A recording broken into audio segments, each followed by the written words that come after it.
What's going on, everyone? So the Oklahoma City Thunder got some very bad news as Chet Holmgren is going to be out at least 8 to 10 weeks after a right iliac hip fracture, and return to play protocol will be provided in 8 to 10 weeks. So he's missing at least 2 to maybe 3 or 4 months, right? Got to imagine that OKC is going to take their time kind of bringing him up. NBA period. A lot of stars are being injured right now, right? Ja Morant is week to week.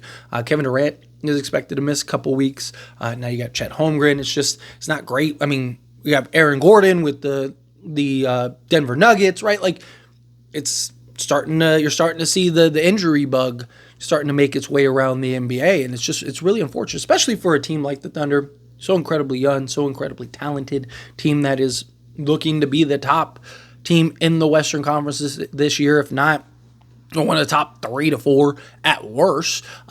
This is a team that last year you kind of felt like, hey, they might be able to win an NBA championship here. They obviously need that experience. They obviously need to kind of get through those hurdles, get through those hiccups. Felt like last season was one of those like, hey, this is a real learning experience, real curve. Going into the offseason, you end up bringing in Alex Caruso, NBA champion, just do everything type guy, great locker room guy, great leader type guy that gives you excellent perimeter defense. And then you also bring in an Isaiah Hartenstein, which is something that this team really needed, and just another big that can do multiple things on the basketball court, give you some form of toughness, right? He's a guy that isn't afraid to bang with the big boys. Team that had or still has a lot of promise going forward this season. Now, obviously, this doesn't mean like, okay, that's it. OKC's done, put a fork in them, it's a wrap, season's cooked. No, the Thunder are still going to be a very good basketball team. Thunder, I still imagine, will win a lot of games, but I think that they're going to drop a couple games that they wouldn't have otherwise because of Chet Holmgren, right? There's no way that you look at this and go like, oh, Thunder are as good, if not better, without their second best player on their team, who is coming off of a very good season, right? Like, this is a guy that legitimately is kind of a do-everything for them, right? Like, this is a guy that can impact the floor on a multitude of ways, from the defense side of things to the offense side, make plays, rebound. Obviously, there's always been concerns about his lack of size. Talk about a guy that's 7'1", right, 7'2", with he weighs 210 pounds, I think is what he had. I think he's like 200. I think he was 207 last year. I think he gained like a handful of pounds, if I'm not mistaken, but he's not 250, right? Like, is the point. This is a guy that needs to put some meat on him, right? This is a guy that needs to put some weight on him, and it begs the question of the injury bug. Missed his rookie season. Sure, it was his first season. You saw how good the Thunder were with him. Seeing this season, and it's like, is this going to be a persistent thing with Chet Holmgren? It's at least worth begging the question over. Is he going to miss half the season every year because he just doesn't have the physical attributes and the weight and the muscle to kind of play the center position and bang with the big boys? I've talked about this with Chet, and I've talked about this with like Wemby.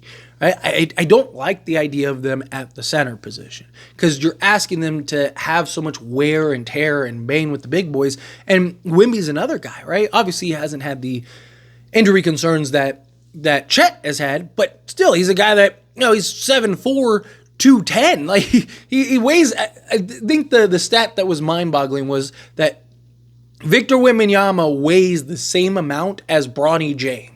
And Wemby is 7'4", Bronny James is like 6'1". Like, you're talking about he weighs as much as a guard, and you're having him bang with the big boys on a nightly basis. Right? It's why I like the idea of like, okay, you're bringing in Hartenstein, let him kind of take the brunt, and then have Chet kind of play and operate as your 4.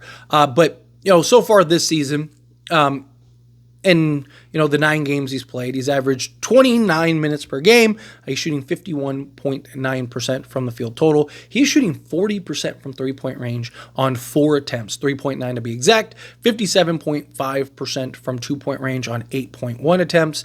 From the free throw line, he's shooting 77.6%. And then he's also giving you 9.2 rebounds, 2.2 assists, 1 steal, nearly 3 blocks, 2.9 blocks per game, and averaging 18.2 points. This is a guy that, is really, it just does everything for this team. He does everything for the Thunder.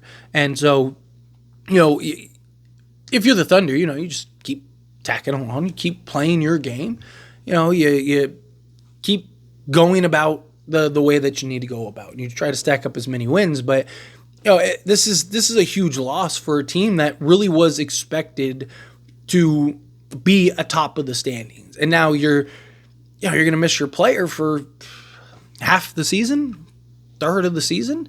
Right? You're talking he's going to start ramping up to on-court action 8 to 10 weeks. So let's say it's 10 weeks.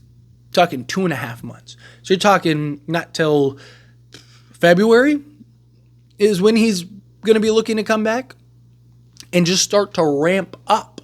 Doesn't mean he's going to be back in 10 weeks. It means that's when he's supposed to start ramping up on-court activities. So that could take another week or two. I mean, he might not get back till middle of February, maybe March. Right? He's missed 2/3 of the season at that point.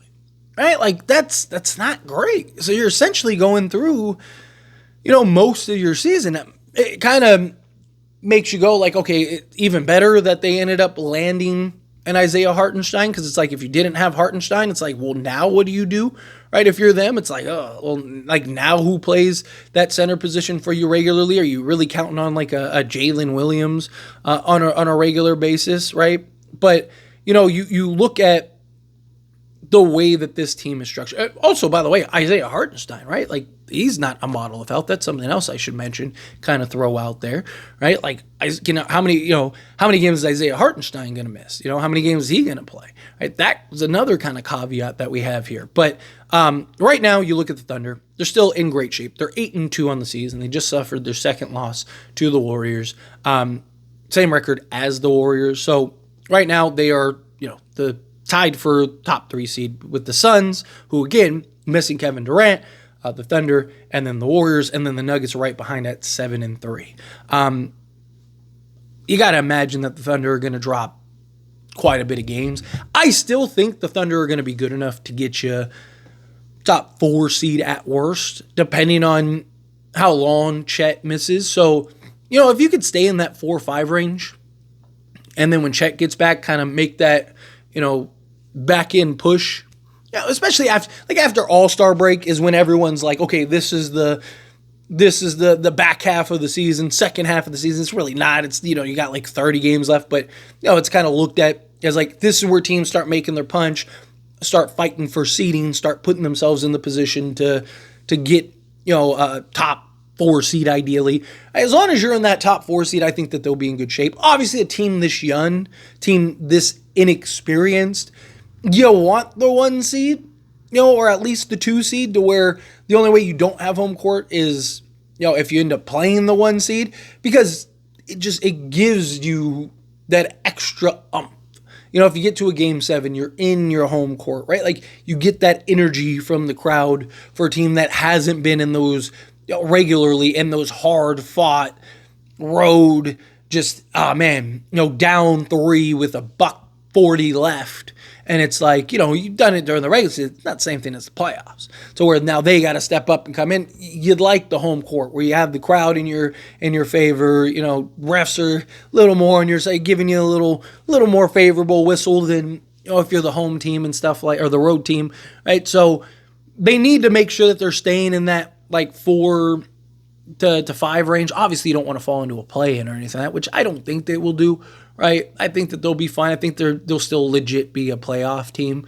But as long as they stay in that 4 to 5 range, Chet comes back, you throw your last haymaker to really kind of push, and that season, especially how tight the Western Conference is, right? How tight the West is. I mean, right, that every 1 through 4 is probably going to be decided by 2 games, right? So as long as even if you're the 4th or 5th seed, you're probably only going to be 3 games at most, right? From being the 2 or 1 seed. So you just again make your little push, get in there, and then if you can finish with at least the top 2 seed ideally, but you got to at least finish in the top 4 if you're the Thunder. So at least you have home court through the first round. and then kind of figure it out going forward into the second round. But anyway, as always, this is a discussion and I pass a question on you. Let me know your thoughts and opinions down in the comments below. What do you think? How do you feel? What are your thoughts? How do you feel about Chet being hurt? Do you think that this is a concern? Right? Again, do you think that this is, 2 out of his first 3 years, talking about a guy that's, not been a model of health, right? Like last year, don't get me wrong, incredibly healthy, as healthy as you can get. But, this is now the second year, and a lot of it is just, is he too frail, right? Does he have enough meat on his bones to be able to bang with the big boys in the NBA? Is that a concern for you? Do you think that the Thunder are cooked now? Do you think they'll be fine, right? They'll still be a top 3 to 4 seed at worst. They're going to be fighting the good fight still, and then Chet will come back, and once he comes back, like I mentioned earlier, they'll be able to make the real push. Again, however you feel, whatever your thoughts are, however you feel, let me know down in the comments below. That being said, if you haven't liked this video, hit that like button. Helps me out. Lets me enjoy these types of videos, and I truly appreciate it. Not subscribe channel, hit that subscribe button. Turn on the bell notifications. Appreciate y'all. See you in the next one. Thank you.